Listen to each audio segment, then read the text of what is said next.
Good morning, everyone. It's Good morning. great to be here with you, with so many old friends and so many new friends and friends whom I haven't met yet. But I'm looking forward to meeting you. I'll be trying to get down for one of the sessions during the practice period. Um, and the practice period is going to be led by our beloved Jane and by our friend Shosan, Vicky Austin. And my dear friend Spencer will be our Shuso. I'm looking forward to his teachings. It's a very exciting time for Beginner's Mind Zen Center. We've been facing many challenges. Obviously, the death of our beloved Peter about a year ago. And it's a really extraordinary tribute to Peter that our practice has continued so strongly, both in person and online. Okay, so it's an important time. I thought at this time I'd recall some of the larger context, where we've come from, and where therefore we're going to. And it's important, I think, to remember that our roots are very deep and go very, very far back, much more ancient than we can possibly imagine. So today I'll talk about my teacher, Sojin Roshi. Um, or as most of us would always call him, Mel. And he was Jane's teacher. No, he wasn't Jane's teacher. He was Peter's teacher. He was Jane's teacher was Grace Shearson, and Mel was her teacher. Our friend Vicky Austin, who's coming and joining us, was a student of Mel's. And she has been one of my most important teachers through the years. So the practice period is the beginning of the next stage on the very long path of our beloved temple. I'll start by telling you a bit about Mel and my experiences with Mel. Mel's Dharma name was Sojin, essence of purity. But for most of us, most of the time, he was just Mel. And I like just Mel. It reminds me of expressions like just chopping the vegetables, just chopping the wood, just sitting. Mel was just Mel, and that was his teaching. Um, and Ed Brown described Mel, he said, he seems so ordinary, and brilliance floods me. So Mel was born in 1929, and he grew up in the Depression. Um, his um, he didn't go to college, but he studied painting at the Art Institute in San Francisco under Clifford Still, who was one of the giants of abstract expressionism in the 1950s. I know only one surviving painting of Mel. It's in the community room at Berkeley Zen Center, and it's very beautiful and it's dark, and it reminds me of Rothko. Mel hung out in the beat world of San Francisco in the 1950s. He learned to play the flute and recorder, and he was one of the musicians in the premiere of one of the great early minimalist masterpieces, Terry Riley's In C. To earn money, he painted houses and drove a cab. Mel smoked a considerable amount of grass and did some acid, and he found himself at a crossroads. He loved painting, but he hated what was involved in the career of being a painter, becoming well known, working with the gallery, and he was looking for something. He connected strongly with Martin Buber's teachings and his sense of a spiritual life, so he started looking for a rabbi, and he found Suzuki Roshi. The story I've heard is that Mel and a friend were smoking grass one night, and his friend said, "Wait, there's this Japanese guy who's teaching Zen, and he welcomes anyone to come at 5 in the morning. And we could easily make that if we just started now and just left and went to Zen, whatever that is." And Mel said, sure. So they showed up at Suzuki Roshi's temple, and he taught them how to sit zazen briefly. They sat a period or two and did, chanted the Heart Sutra a couple of times, and then that was it. Except that after each period, Suzuki Roshi would bow to his students as they left. And so Suzuki Roshi bowed to Mel, Mel bowed to Mel, their eyes met, and Mel had met his teacher, Suzuki Roshi. And his life changed. I'm told that he didn't smoke grass ever again, but I'm not totally convinced. Um, so now Mel's life became morning and evening zazen sessions, Suzuki Roshi's talks, Shosan. He also worked with Katagiri Roshi and Kobanchino Roshi, who had come to help Suzuki Roshi in his pioneering work teaching Zen to Americans. So he gave up painting and embraced Zen, and he had found what he was looking for. Suzuki Roshi asked Mel to found Berkeley Zen Center in 1967. It was in Mel's house at Dwight Way in Berkeley, and Mel converted the attic into a zendo. Suzuki Roshi died in 1971, and the Zen Center was led by his successor Richard Baker, who was brilliant but problematic. He was reluctant to recognize the maturity of his students. Eventually, Mel and two others were given Dharma transmission by Hoitsu Suzuki, Suzuki Roshi's son, who had Dharma transmission from Suzuki Roshi. A year later, Mel became abbot at Berkeley Zen Center. And from 1988 till 1997 was co-abbot with Reb Anderson at San Francisco Zen Center as well, working to stabilize it after several difficult years. In 1968, Mel was ordained by Sojun Roshi in the attic at Dwight Way. After the ceremony, Mel went to Suzuki Roshi and said, well, now I'm a priest, what do I do? And Suzuki Roshi says, I don't know, ask Kobanchino. So he asked Kobanchino, and Kobanchino says, I don't know, why don't you ask Katagiri? So Katagiri said, Mel asked Katagiri, Katagiri says, I don't know. And for Mel, being ordained as a priest was the pivotal event of his life. So usually we think of ordinary as pretty boring, perhaps a little pedestrian. Certainly nothing special or extraordinary. We might think enlightenment, whatever that is, must be very extraordinary. But Mel's Dharma name, essence of purity, points in a different direction. It seems to point to things that are special, like being the essence of something, being pure. But if you look at the root of our word ordination, it comes from the Latin ordo, which is row, rank, series. It's also the origin of our word order. We talk about an order of monks. So ordinary includes the meaning of putting our life in order. And we call long meditation retreats, which we'll be doing coming up in the next month, session, settling the mind.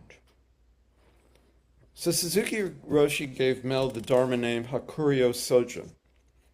My understanding is that Hakuryo means white dragon, and dragon is a symbol of supreme enlightenment. A dragon is a symbol of supreme enlightenment, and white implies purity. I want to focus on Mel's second name, Sojun, which means the essence of purity. The word essence derives from the Latin verb esse, to be, the most basic word in any language, implying the very isness of any one thing, anything. So, the word purity derives from the Latin purus, clean, pure, unmixed. So to be the essence of purity is to be just this. Mm. We love to associate purity with cleanliness, but Mel was an earthy guy and he loved gardening. So what was the purity that Suzuki Roshi had in mind? And I started to get a sense of that when I watched Mel make tea. He would never let me help him. So I just watched his every move. I remembered Mel talking about how he watched Suzuki Roshi's every move to find out what kind of mind would be embodied in those movements. So I watched Mel chop vegetables and make tea. And at first it looked just like anyone else chopping vegetables and making tea. And then I began to sense something very settled, very peaceful. And I realized that when Mel made tea, he just picked up the kettle. He just brought it to the sink. He just turned the water on. He just put the kettle under the water.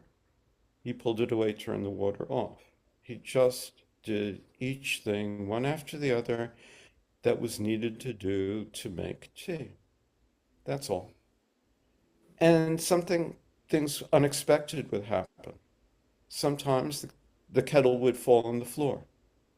So Mel just picked up the kettle and put it on the counter. He picked up a cloth and wiped up the water. He put the cloth away. He put more water in the kettle. He put the kettle under the burner. And pretty soon we had lovely cups of tea. He just did all these things. And, you know, so none of it was very extraordinary. You wouldn't notice it. It's just very Mel. There's a wonderful story about being ordinary, about ordinary mind. It's a dialogue between the great master Nankian and his young student Jashu, who was about 18, just joining the monastery. And so here's how the story begins. Jashu asked Nanquan, "What is the way?" Nanquan said, "Ordinary mind is the way." Jashu said, "Shall I direct myself towards it?" Nanquan said, "If you direct yourself towards it, you will move away from it." Jashu said, "If I don't try, how will I know it's the way?" So the way is the Tao, which is a central concept in Chinese thought, the basis of Taoism. And I looked it up with that great authority, Google, which says the Tao is the absolute principle underlining the universe, signifying the way that is in harmony with the natural order. But the Tao is bigger than that. The concept comes from the ancient text, the Tao Te Ching, which begins by saying the Tao that can be told is not the true Tao. So anything you say about it is not right. Doesn't get it. Chinese words change their meaning depending on whether they move up or down. So Dao means something somewhat different from Dao. So in the original Chinese, if you just recited that first line, it would sound something like Dao, Dao, Dao, Dao, Dao. All it would be is Dao. So when Buddhism came to China, it was very influenced by Taoism. So we have the expression Butsudo, the Buddha way. So his teacher said, ordinary mind is the way. And Jashu must have been shocked. For his teacher, the word that encompassed the whole teachings and the whole universe was the word ordinary. So he didn't get it. And he asked, shall I try to direct myself from it? Shall I direct myself to it? And so Nansen said, if you direct yourself to it, you will move away from it. Because when Joshua was saying, should he direct himself towards it, he was separating himself from the way. And that's not it. When he asked, what is the way. He also could have meant included what is the practice at this monastery? I'm 18, I don't know what's going on. And so the practice of this monastery is just ordinary. Most of the time in monasteries, you're just doing what's necessary to maintain the monastery. You cook, you plow the fields, you clean. And maybe Joshua figured none of that could be the way. It was just too ordinary. But so Joshua came back, if I don't try, how will I know the way? And Nankin responded. Now, all the commentators criticized Nankin at this point for the length of his response, thinking that he should have let Joshua figure it out on his own. But be that as it may, here's the end of the story. Nankin said, the way is not concerned with knowing or not knowing. Knowing is illusion. Not knowing is blank consciousness. If you truly arrive at the great way of no trying, it will be like great emptiness, vast and clear. How can we speak of it in terms of affirming or negating? Joshua immediately realized the profound teaching. So maybe Nankin knew what he was doing after all. There's nothing more serious than a serious 18-year-old. The commentators can say what they want, but the event proved that Joshua's question must have been a matter of life and death to him. Nankin saw this and responded. Joshua was very ripe, very ready, even at that very young age. At 18, he realized that just picking up the kettle, just bringing it to the sink, just opening the lid, is exactly the Buddha way. To direct yourself towards it, to direct yourself towards it, I am picking up the kettle, is precisely not the Buddha way. It's absolutely extraordinary. I am picking up the kettle involves all these absolutely extraordinary things. Will I drop it? My mother said I picked it up in the wrong way, etc., etc. That's extraordinary.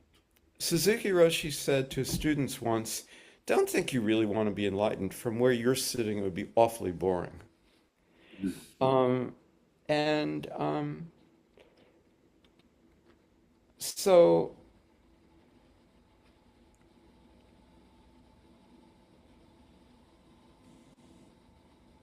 picking up the tea is exactly the way. Maybe essence of purity means just pick up the kettle. So as we begin practice period, we are truly one, not only with Peter and Jane and Shosan, and but also with Mel and Grace Shearson, We've gotten Jane's some teacher, freezing. Give me 1 second. and mhm. Uh, the computer just told me what I already knew, and that is the internet connection is unstable, but it appears to have settled down for now. Well, it's nice of the computer to tell you what you already knew. Yeah. So it's sort of It also like, just said ordinary mind is the way. That's weird, right? isn't that weird?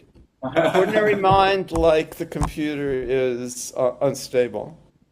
And that's ordinary, so that's the way. Ordinary mind, the computer tells you it's unstable, so you get up and check. There's nothing to cling to. Nothing to cling to. Just getting up and checking the computer. So, yeah, so we're not sitting only with each other and with Spencer and Chris and with Jane and Shosan. We're sitting with Mel. We're sitting with Suzuki Roshi. And back through that, we're sitting with their teachers. Back to, um, you know, to Joshu and Nansen. We're sitting with Shakyamuni Buddha and we're sitting with the seven Buddhas before Buddha. I mean, that sounds kind of, I don't know, spacey and mystical and all that. It sounds extraordinary. But it's actually very ordinary and it's very true. I mean, the atoms that we breathe were breathed by the Buddha. They didn't go away. And they circled the earth and kept circling the earth. And so we're very much sitting with all of them. So I'll leave the last word to Mel, Sojin Roshi, Essence of Purity. So Mel says, the doorway of enlightenment, the gateless gate, is open right in front of us. But it is so obvious and ordinary that it is only visible to the selfless. The selfless see the extraordinary quality of life in the dharmas of our ordinary world. And others suffer trying to be special while missing the special qualities of their ordinariness. The way is practice, and practice is not stagnating, but rather living each moment fully, one moment at a time, without creating too much difficult karma, offering ourselves unselfishly to the support of other beings while we walk freely through the open gate. So, thank you very much. That's nice. Thank you very much. Are there any questions or comments? Sure. Can you hear me okay? Yes, yes. I have a wonderful Mel story. Great. I think some people might have been there when this happened. We had him here for the mountain seat ceremony, I believe. How long was that? About 10 years ago? It would have been like 2016, 2017, something like that. Yeah, something like that. We were all, we were crowded in here. And Mel was sitting, I think about right where I am right now. And we were all in here. It was a hot day. And we were all sitting, and he was talking, and he was talking. It was hot, and his voice kept getting smaller and smaller and quieter, quieter, and he went to sleep. But no one else was awake either. We all went to sleep because we kept meditating. I'm asleep, and we're all just suddenly, we're sitting there, and about 5 minutes goes by or something. I don't know. It's just time passed, and then I hear a voice, and it's Mel talking a little louder, right where he left off, I believe, and kept talking louder and louder, and then we all finished, and no one said a word. Just impromptu That's zazen thing. That's fabulous. That's wonderful. I was there and I forget that part of it. Oh, you were Um, there too. yeah. Actually, here's another Mel story about being asleep. One of his students asked him, I think, we have dialogues in the Zendo, and they asked him, well, Mel, you sometimes fall asleep. And he says, yeah, I know, but then I wake up. We all fall asleep sometimes in the Zendo, and that's fine. That's ordinary. It's very ordinary for people to fall asleep in the Zendo. And that's okay as long as we then sometime wake up. That's all. Okay. Other question? Comment? Yeah. I was really affected by the part where you were talking about how Mel went to each of his masters and said, now that I'm ordained, what do I do? And they're like, I don't know. And it made, because I had asked that question to Jane and Peter, and they're like, I don't know, and it's like, so it was kind of where it kind of opened up my eyes in the sense that I sat there and said, well, you just do whatever you do. You know. Yeah, So that's thank you. good. I like that Yeah, talk. yeah, thanks. Yes. I have a question. Great. Hi. Hi, June. Oh, great to see you. Thank you for the talk.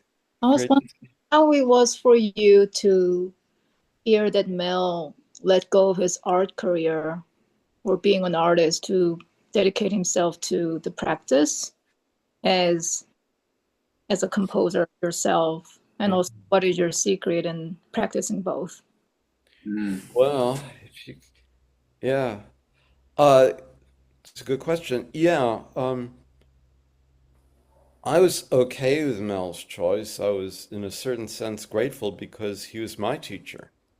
And he, it's kind of, what comes up always is that he saved my life, which is pretty extraordinary statement. So he would probably say, "Oh, gee," but he was just wonderful for me.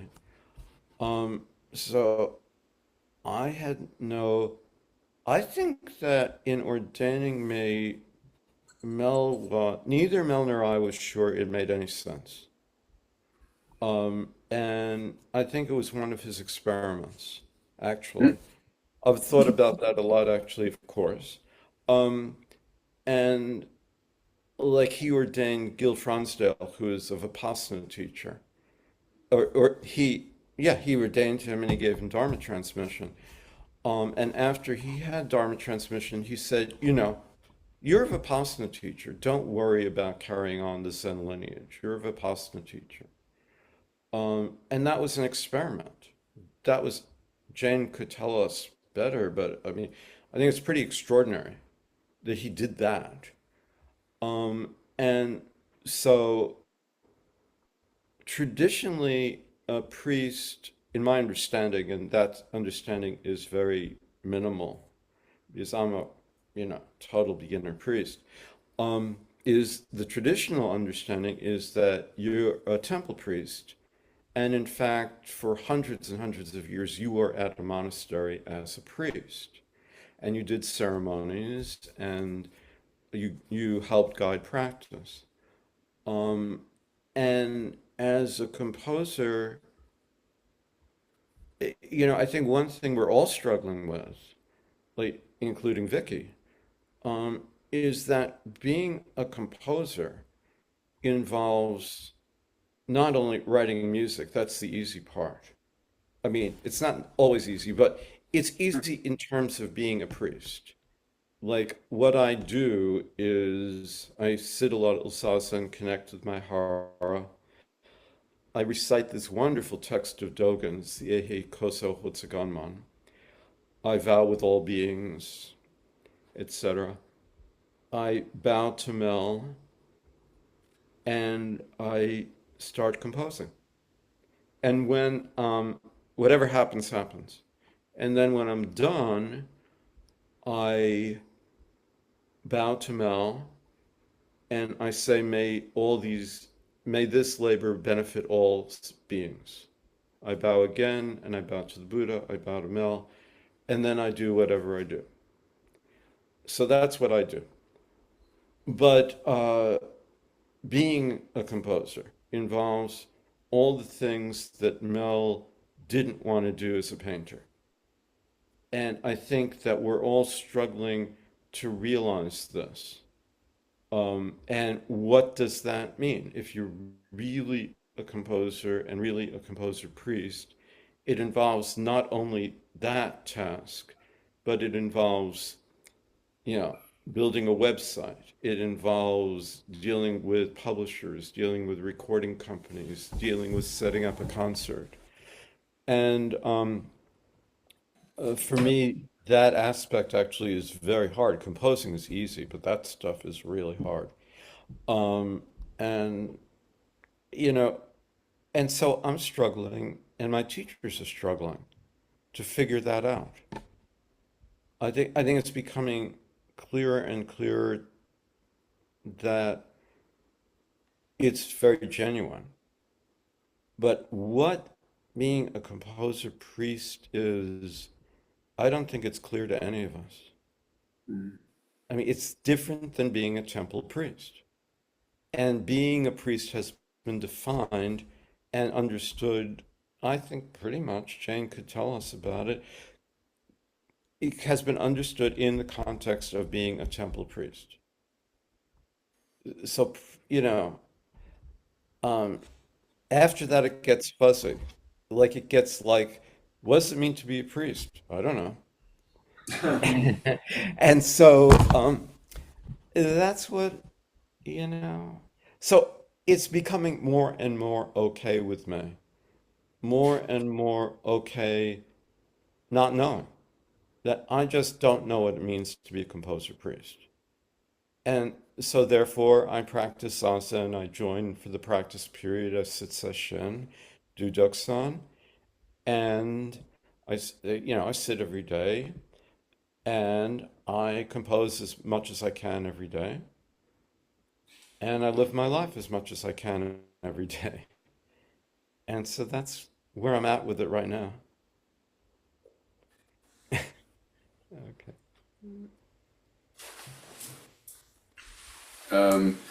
Do you think that maybe all the priests that Suzuki Roshi ordained are like an experiment that he was conducting? Good question. I think yes. I mean, absolutely. Jane can answer. I'd love to hear what Jane has to say about all of this. But I think it just simply, well, from a kind of chauvinistic Japanese thing, I think the idea of teaching Zen to Americans or, ordaining Americans was pretty radical. And he was ordaining people. He was here only very briefly, so, and Soto Zen is a long, long practice. So he didn't have much time. And he ordained quite a few people, and they had been only practicing, I don't know, 8 years would have been long. I don't know how long, Mel had practiced before Suzuki Roshi ordained him. And that I think now, here in America, that's very unusual. And so I think, yeah, I think Suzuki Roshi's whole life, I think, was an experiment. I think probably all of our lives are an experiment. But when he came to America, that was a big experiment for him. And of course, he didn't know how it would work out. He just did his best. That's all. Do you have any thoughts on Jane? We're do. all talking about her. I think when you're talking about everything is just be yourself and live your life, that's like saying ordinary life is the really best life to live. So if we try to fit ourselves into something special, like how to be a priest, that's not ordinary life anymore. That's extraordinary life. But it's like we don't live our life by another idea other than just to live it every day. And that's hard enough. And I think the art that we do within it doesn't, I've looked at so many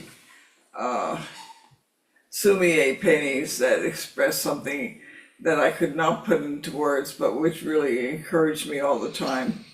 I think a painting can tell what you know as much as talking, which usually doesn't know.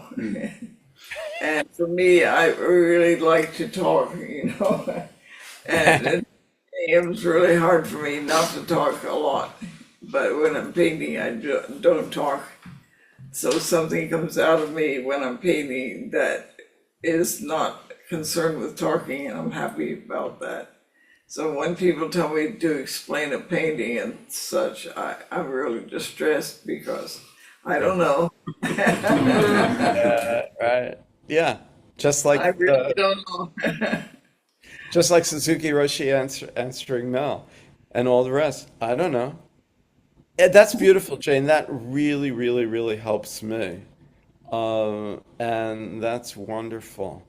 And helps all of us. Yeah.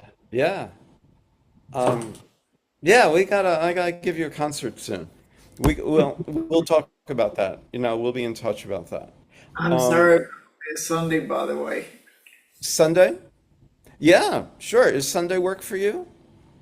Sunday always, any day works for me, but Sunday I forgot was Sunday. That's Oh, been well, we'll be in touch. I'll look, I'm always afraid on these things to go from one thing to another, but I'll risk it. The calendar. So that's tomorrow. well, Um, yeah, and what happens to me is I know when Saturday comes because Mike often comes and says good morning, and then I know it's Saturday. And Okay. but Sunday comes and Monday, I've never known when Monday is. It's like Monday slips by on little cat feet. I never see it or hear it. Okay. Well, no problem. So you're in my calendar for tomorrow at 4 for a concert. Thank you very much. You're welcome. Anytime. It's always wonderful for me. And Okay, that me, was great. Yeah. Okay. Thanks, Jane. everybody should, if you have talents to do something, you should do it. Because you open up another part of yourself to talk to people without words, and that's a really good thing. Is it another form of zazen I think it when is. you're creating art or music Sure. or something? I think it is Sure. because no talking involved, and usually your thinking slows down when you're trying to get the color to do something. You're not thinking of it, you're just seeing the brush, and whether it gets it or not is like, oh, or oh. Exactly. You're seeing the color. You're hearing the chord, you Yeah, know, and that's it. Or more often, that's not yeah. quite it. I mean, it's yes, yeah. And We're people have been you know, talking for centuries about the way is not a special thing.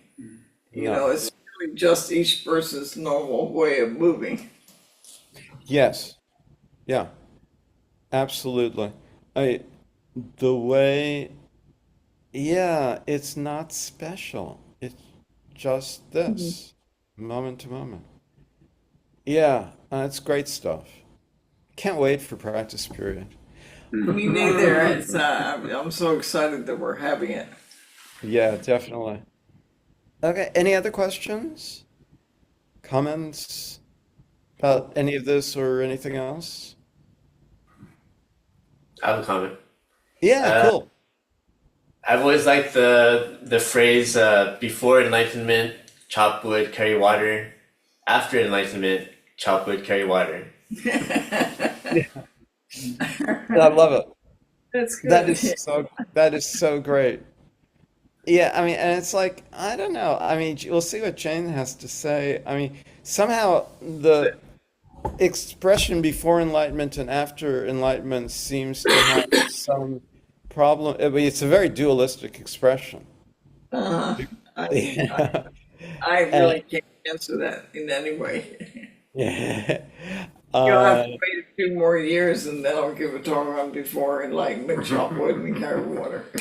yeah, okay, right. Well, we're all looking forward to that. Yeah, I mean, it seems, I don't know. I mean, I'll go out on limbs here and say we realize enlightenment. We realize the enlightenment that's already been there, which Yeah. is simply our life. It's like the enlightenment is like this way. It's not way up there. It's like this, and we're always here. And occasionally we have these really quiet moments, and we dip into it without even realizing that's what it is. So when Right. you're working on something and you feel this sense of quiet, like for example, Paul Disco said when he was in Japan, he was working on woodworking with everybody. And he said one day he was out there by himself planing a piece of wood. And he'd say he'd go down like this and the wood chips would fly up. They were so soft they just flew up in the air. And at the same time, the snow was falling down little by little. He said it was the most incredible experience he had. Oh, that's beautiful. Yeah, it's always there. I mean, we're living in the middle of it all the time. And Yeah, and it's, we don't have to find it. It finds us if we're ready yeah, for it. yeah, yeah. I'm sorry, what were you gonna say? Oh no, I was just thinking Is how it what? beautiful what you were saying was. You know, it's so true. Uh, yeah, I don't know. I mean, it's sort of like I mean, well, there you go with words. I mean, so we're living in the middle of it. We're living in it all Well, the actually, time. what you should do is next time you have a talk is just play one of your pieces of music, and we'll sit quietly and listen to it. Okay, it's a deal, whatever you want. You want to Yeah, talk like that, I can do that. And I'll pick a painting up and show it next time I have one and say, okay, Beautiful. Oh, that'd here be it is. fabulous. I'm ready for Yeah, press that's in half an hour. No, my problem is the thing I like to do is write, so I'm really screwed because that's all just work. Peter liked to write. no, But you're not. even so, it's I don't know. What? Well, whatever I'm trying to say is already there, and sometimes it's like you know how they say like the form is already in the marble and you just sort of chip it away. Yeah. But it's sort of just like putting some words up. And it's like which one, and then one of them will like stick. It's like yeah, that's the one. It's not like a top down decision. It's just kind of like a I don't know. happens. I don't know if it's a decision exactly. No, it's I'm like, saying it's not a decision. It's just it's Yeah. like sifting. It's like panning for gold. right. Well, it's like, it's giving airy nothing a local habitation and a form, is what it is. That's not me, that's Shakespeare. Mm. You know, you know, the poet gives airy nothing a local habitation and a form. And so it's precisely like writing music or painting a painting. It's like you have airy nothing, sounds floating around in your head. Or you have airy nothing, like images that are kind of emerging in your mind, and you want to share them. And so you have airy nothing, and in order to share them, you give them a local habitation and a mind, a local habitation and a place. And that is, I guess you could say, the task of an artist. But the airy nothing is just floating around all of us and all the time. And I guess if you're artists, you're stuck with that somehow you have this insane idea, which is a very ordinary thing to say, because, that you might want to share the images or the sounds or the words that are floating around in your mind. And in order to share them, you give to airy nothing a local habitation and a form. And so it's exactly the same thing. You know, it's like, like the words that a great poet writes are words that sort of are floating around in their head or something, and suddenly there they are, and you write them down. That's all. After Peter passed away, I began getting letters from this man in Lancaster. And Peter and I had gone up there for a show, and we put everything up, and the man came out and sat with us and talked to us about this and that. And nobody came. For the whole week, we didn't have one person come to the show. And he was really sad about it. And Peter and I felt, oh, well, this is just the way this world is. Yeah. So we didn't have a hard time with it either. Anyway, the man, when he found out Peter had died, he began to send me letters every week. And inside every letter, he put a $20 bill, which I put in the basket there. And that he would send a tiny poem that he was writing, and almost always it was a visual thing, like a little painting. Like a crow on the branch, the sound fell down below into the snow. Things like that is really beautiful. And he did it every week. So I have a whole slew of these little poems that are quite beautiful. I thought I'd put them up on a post somewhere so everybody could look at them. Oh, that's so beautiful. I'd love to. Yeah. That's so And every beautiful. week he sent the $20 and he sent the poem. He never mentioned Peter, But I know that he felt sad about him too because he and Peter got along very well while we were sitting there all day. Right. But anyway, Oh, that's a beautiful story.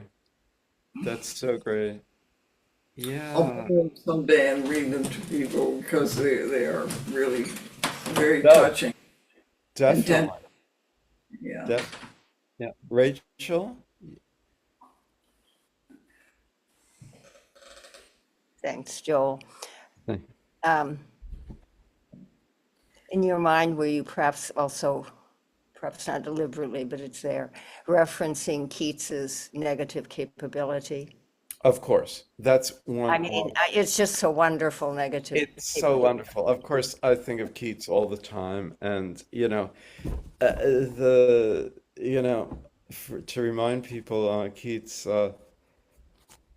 he said he was thinking of Shakespeare, and he said it struck me what quality makes goes to greatness in literature, especially, and he defined it as negative capability, the ability to be present in, you might remember it. Once I quoted it to Mel and Doksan, better than I Uncertainty. can. It was really truth, pursuing truth, being able to live with uncertainty.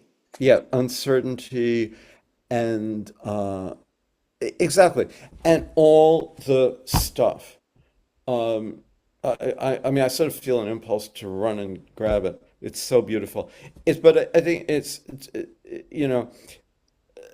to it's really, it seems to me, well, Jane can tell us one of the, I mean, he's really putting his finger on one of, I gotta wash my mouth out with soap here. One of the main, one of the real characteristics of enlightenment, to be at peace and unmoved within all of greed and hate and delusion and ignorance, and just be there with it. Greed is arising, hate is arising, delusion is arising, and be there with equanimity, not chasing it, not pushing it away. Um, and I think that's what Keats is pointing to there, in that. And I think, oh, we both love Keats, but I think like actually Ode to Autumn is kind of, again, I'm putting myself out there, but Keats' Enlightenment poem. And it's his last great poem before he became too ill to write at the age of 24. Um, like, season of mists and mellow fruitfulness, close bosom friend of the maturing sun, conspiring conspiring with him how to load and bless with fruit the vines that on the thatch heaves run. I mean, that didn't come from, that came from Big Mind. He didn't think that out. He offered it. That was airy nothing. And he was walking out in early autumn, and he, it was just, he sat down looking at the field and just wrote this poem, about 30 lines, just right then and there in an hour or so. It was slightly revised. That's it. And yeah, everyone. I mean, I'd really like it. Tell people, read Keats. There's so little because he died so young, but the odes, "Fall of Hyperion" is a great poem, and the letters are extraordinary. It's he from within about 3 years he turned into a rank beginner into one of the great poets in any language. And the letters are, among many other things, the record of that. He was a great guy, had lots of friends. He wrote these incredible letters. Um, and through them are And the negative capability thing is one of those, bam, sudden he records, his insights. And um, so I would really, suggest reading Keats. Uh, and there's a fair, yeah, but basically, if you just go to begin with to the great odes, to the Grecian urn, to the nightingale, to autumn, to melancholy, to psyche, um, and then there are a number of shorter poems, um, like the of his first great poem was, oh no, well, it was again like, so I can go on, so I don't know what the time is, but um, you know, he read for the first time Chapman's Homer. Like, Chapman was a Renaissance English guy who translated Homer, and he was just knocked out. And he wrote his first great poem, sonnet. He was maybe 20. Um, and it ends, how, you know, he got it wrong. He said Stout Cortez, but it was really Balboa. Um, and looking, like, landing on America, and for the first time looking out on the Pacific Ocean. And he describes his men as looking out, silent with wild surmise. Yeah, silent on a peak in Darien. I mean, the stuff is amazing. And so, Chris, that's all extraordinary. What's ordinary is you just writing one word after another. That's Words are very not ordinary. sus. What's that? I said, so words are not sus. Words are not what? Such. They're suspicious or suspect. Oh no, words are wonderful. Well, words are very, very powerful. Tremendously powerful. I They're think not, one thing this just popped into my head, so I haven't had time to examine it, so it might suck. But one well, one that reason I statement is think extraordinary. one Go on. reason I think that maybe Zen teachers, or just the general thrust of Zen, which sort of runs counter to a lot of analysis and a lot of thinking and a lot of talking, is just how casual and careless so much of it is. And it's the carelessness. It's the sort of half-assedness of consideration that we're being admonished against. That if we are cultivating absolute presence, that will become evident in how we converse with each other, and what we write about.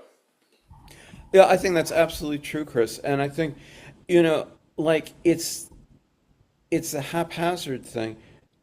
It gets tricky, but um, you know, like, an artist, in my experience, is always, well, like Jane says, you paint something and you say, oh yeah, or you say, not quite right. Um, and so art is not haphazard. Mm. No. And It so, was when I was and painting, I would look at Peter because he'd be standing at the door looking in, and I'd question him like, and he'd put his hand up like this if it was good, and if he didn't like it, I'd do it. And then I had to stop and take another look at it and figure out why he felt that way. yeah, right. And you do that with yourself as an artist. I mean, Yeah. and and it's and it's like, it's kind of getting at the koan, or one of the koans of art, um, of how, well, to keep that ordinary. Um, you know, because that can lead into all sorts of crazy stuff. Yeah, that would be too much self or Yeah, not. And yeah. When not the self comes in, Mm. it's like the work of art. Which is a word I don't, an expression I don't like. It is, you know, I don't know. It's so like you're giving airy nothing a local habitation and form, and it's never quite embodied airy nothing as you experienced it. Like just like so some like all of whatever Shakyamuni said about his own experience of enlightenment, I'm sure he would say this doesn't get to it at all. I would imagine.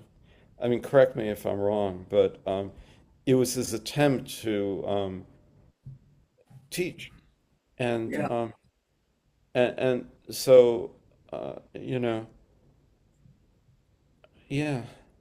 So I think it's one of the kind of poignant things about being an artist that it's never going to be good enough. that's And what my teacher in Japan said. 95% of your work will not be your best work in your mind. Mm. And she well, once in a lifetime, she said, you will paint exactly what you meant, but for the most part, it's not. right. Well, my favorite illustration of that is Bach, of course. Um, and I mean, it's an absurd thing to say, but if you were going to say what is the greatest work in the Western classical tradition, the St. Matthew Passion would be a very good suggestion. But he first performed the Passion in 1727.